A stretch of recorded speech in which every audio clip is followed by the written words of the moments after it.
बिस्मिल्लाहिर्रहमानिर्रहीम अस्सलाम वालेकुम रहमतुल्लाहि व बरकातुहू। नाज़रीन, हकीम हाफिज़ मोहम्मद वैस बासी आपकी खिदमत में हाज़िर हूँ। दोस्तों, आज अल्हम्दुलिल्लाह एक मरतबा फिर हमने इस कैप्सूल के नुस्खे को तैयार किया है जिसका नाम ज़कावत हिस कैप्सूल है। इस पर हमारी वीडियोज़ यूट्यूब चैनल पर पहले भी मौजूद हैं। ज़कावत हिस के हवाले से मुकम्मल गुफ्तगू अल्हम्दुलिल्लाह हमने अपने यूट्यूब चैनल पर वीडियो में की है।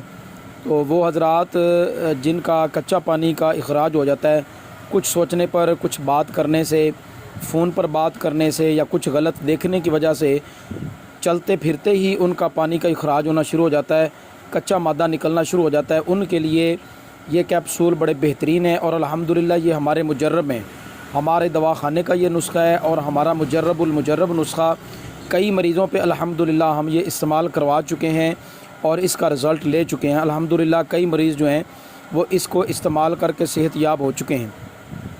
तो इसके इस्तेमाल से इंशाअल्लाह ताला वो कच्चे पानी का जो इखराज है, जो हिस बढ़ी हुई होती है, इंशाअल्लाह ताला वो एतदाल पर आ जाती है, कंट्रोल में हो जाती है। और इसके साथ साथ वो जो कच्चे पानी का इखराज होता है वो भी इंशाअल्लाह अज़ीज़ रुक जाता है। तो जो दोस्त अहबाब मंगवाना चाहते हो, ये हमारा मुकम्मल नुस्खा है। इसके साथ सफ़ूफ भी हैं, माजून भी है और ये कैप्सूल भी होते हैं। तो इंशाअल्लाह ताला मुकम्मल नुस्खे के साथ इंशाअल्लाह ताला चंद दिनों में मुकम्मल आराम होगा। अस्सलाम वालेकुम रहमतुल्लाह।